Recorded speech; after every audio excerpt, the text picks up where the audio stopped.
What's up, guys? It's Ben with 2020 election predictions. And today in my video, I'm going to look at polling error. Yesterday did a video purely looking at the polls from 538 and putting them into the electoral map, and this was the result. Today I'm going to look at errors like 1%, 2%, 3%, 4% up until Donald Trump will actually win the election. The polls were wrong in 2016. On the state level, it would average anywhere between like 4 and 5 points. 538 has a lot of articles about this afterwards. People expect the polls to be more accurate now, but I want to look at what polling error, how drastic of a polling error would it have to be for Donald Trump to win in 2020, looking at the polls right now. And before I get too far into that video, I just want to please encourage y'all to subscribe. I'm at 934 subscribers right now, and I'm going to announce my big surprise for my 1,000 subscribers special right now. So this isn't confirmed yet, but I've sent emails to Red Eagle Politics and Let's Talk Elections. I would really love to do a collaboration with them, and if you're listening this to right now, I would please encourage y'all to type in the comment section of both videos because I think it would be really cool. I've done some collaborations with people with less subscribers with me, for example, Purple Political Talk, and I've really enjoyed doing that. And I think it would be really cool to do a collaboration with Red Eagle Politics or Let's Talk Elections. I know that they have more subscribers than me, so they might not want to do a collaboration with someone as low as I am, but I think it would be a fun thing. So send them emails and comment in their comment sections on the recent videos because I would love to do that. And people in the comments said that they consider me as more to the left of Red Eagle, but more to the right of Let's Talk Elections in terms of bias. And I honestly welcome that. I try to be as unbiased as I can in my videos. I really hope I'm doing that, and I'm not gonna do a 2024 election night for my subscribers special because the 2020 election is right on our doorstep. So I don't think that I want to do that. But I think it would be really cool to do a collaboration with one or both of the kind of big name election predictions YouTube channels. Anyway, let's get back to this video. So right now, this would be the 2020 election only looking at the polls from 538 right now, and of course the 538 polls are weighted. So let's move 2 points to the right. So 2 points in favor of Donald Trump. And this wouldn't be that unrealistic because the polls in 2016, the state level polls were wrong by between 4 and 5 points. It wasn't always in favor of Donald Trump. There were some polls that actually um, had underestimated Hillary Clinton, for example, like Nevada, even like California. But let's just move 2 states or 2 percentage points to the right. So we would flip the tilt states because obviously that's a characterization between um, 2 percentage points or less. North Carolina would move to a tilt. Florida would move to a lean. Arizona would move to a tilt. Michigan, Pennsylvania, and Wisconsin would all remain in the likely column. Um, Iowa would move to a lean Republican state. I believe these would actually move to likely just barely. But I'm not even going to spend time really looking at it that much. And I believe Nevada would stay. Okay, so this is what it would be like. 2 percentage points to the right, and this very much mimics, I would say, Mitt Romney's performance in 2012. The differences would be that Mitt Romney lost these two states, but won Arizona and North Carolina, and this just kind of represents some demographic shifts, but it's the same amount of el- electoral votes. And I think right now this is a fairly plausible outcome. I think this is more plausible than it would be with 0%.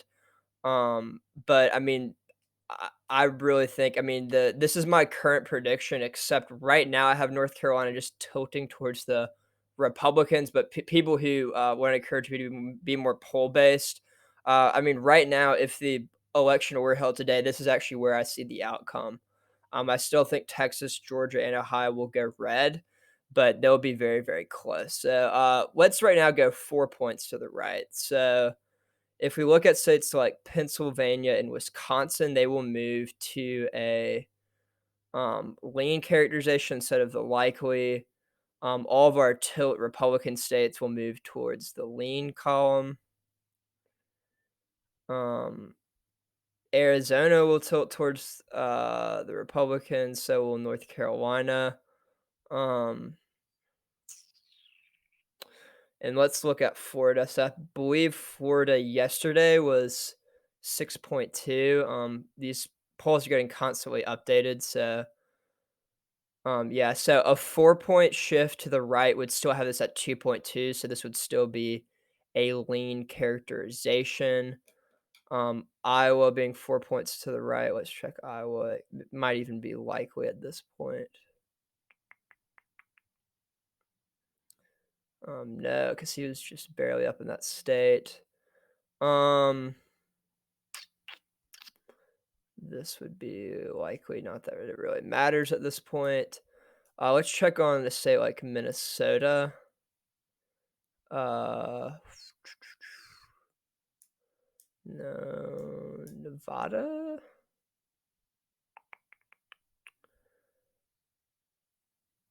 Nevada would be a lean towards the Democrats. Okay, so this is what the map would look like if it were 4 points in Donald Trump's advantage. So if the error was overestimating Biden and underestimating Trump.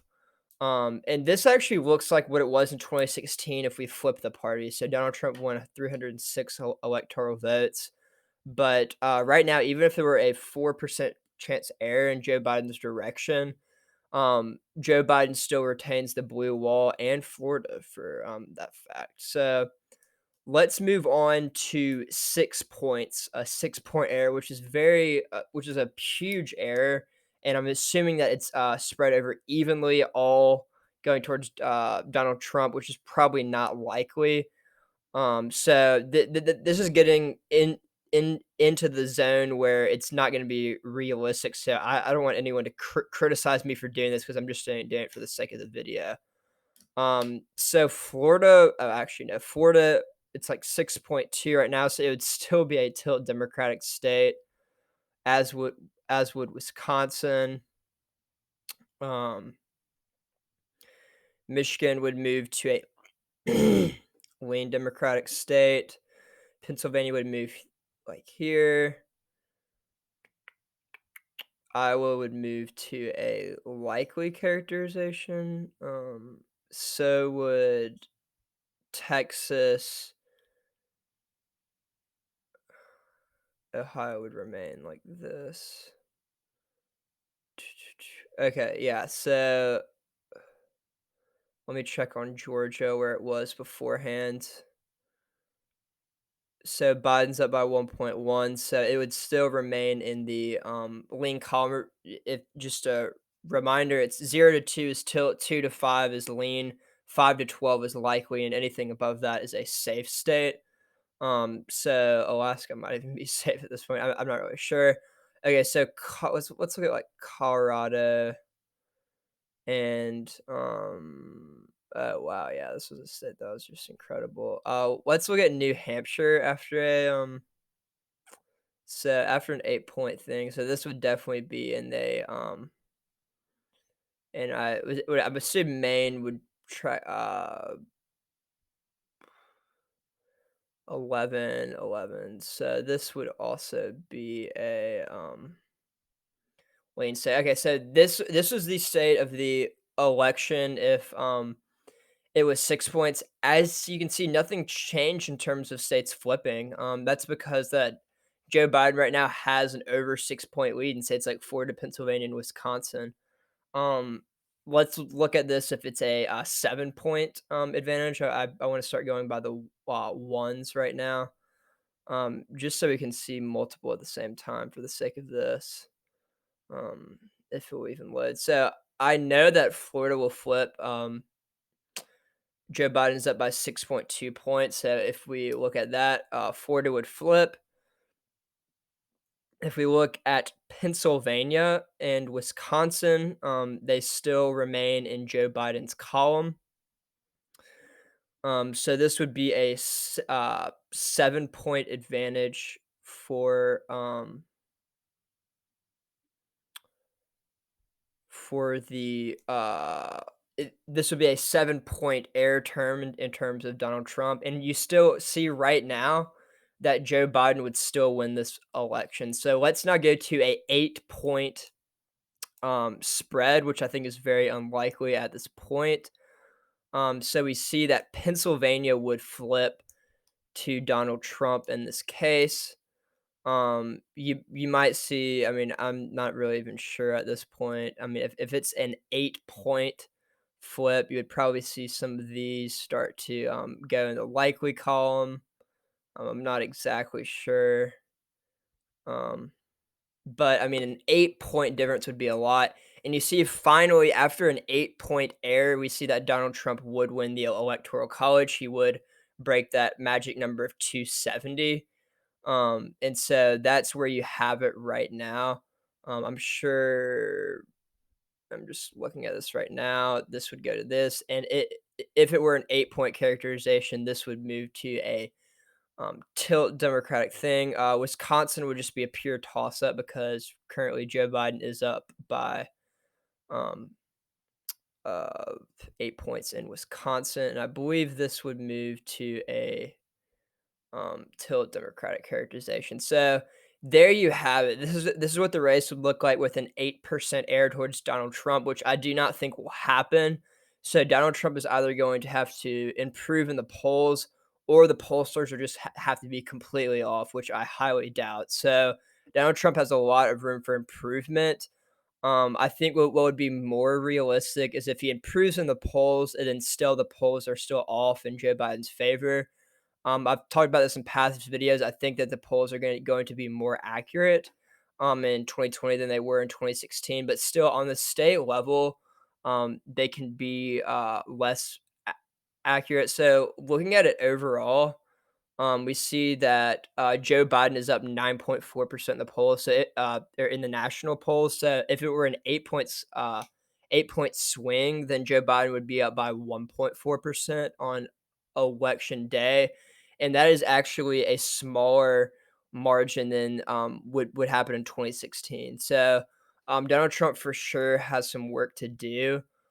Because even if it's an 8 point swing, he still isn't going to win the Electoral College as great of a margin as he did in 2016, just based on this polls. Because states like Michigan, I think that would be the only state that he didn't win in 2016. So thank you guys for my video, and remember, don't spam, but comment nicely in Red Eagles and Let's Talk Elections comment section, and encourage them to do a collaboration with me. Right now I'm at 934, so I'm about to hit that 1,000 number.